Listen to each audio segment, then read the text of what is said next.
leur couple faisait rêver les fans.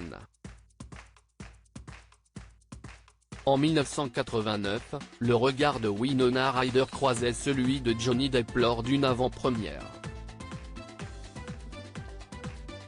Très vite, les deux stars s'étaient fiancées.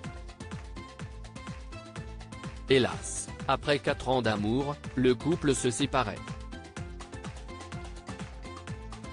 Si la star de Stranger Things file le parfait amour avec le modéliste Scott McKinley depuis 11 ans, elle a vécu une période compliquée lorsque Johnny Depp a rompu leurs fiançailles.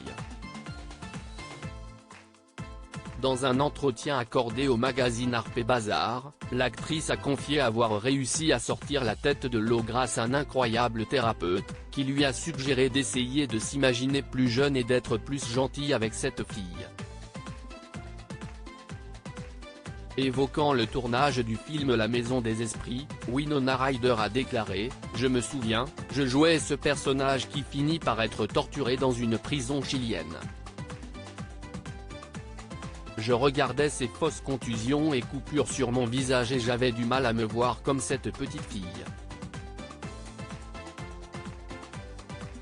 Est-ce que tu traiterais cette petite fille comme tu te traites ? Je me souviens m'être regardé et avoir dit, si est ce que je me fais à l'intérieur. Parce que je ne prenais pas soin de moi. »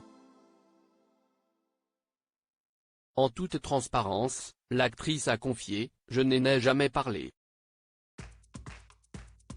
Il y a cette partie de moi qui est très privée.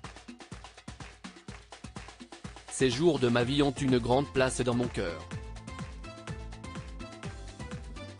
Johnny Depp a été bouleversé par leur séparation quelques années plus tôt, l'acteur avait révélé au magazine Los Angeles Times que son honnêteté avait signé la fin de son couple.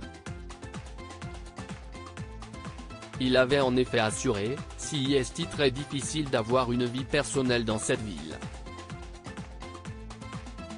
Durant ma relation avec Winona, c'était mon erreur d'avoir été aussi ouvert, mais je pensais que si nous étions honnêtes, ça détruirait leur curiosité morbide.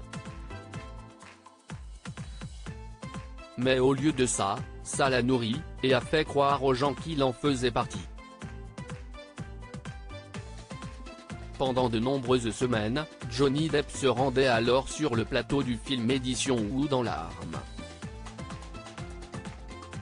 Tim Burton avait expliqué, « Je me sentais tellement mal. Je lui ai demandé pourquoi cela s'était produit, mais tout ce qu'il a dit était, ce n'était pas de sa faute, c'était la mienne. Si presque comme si Winona avait pris l'âme et l'amour de Johnny.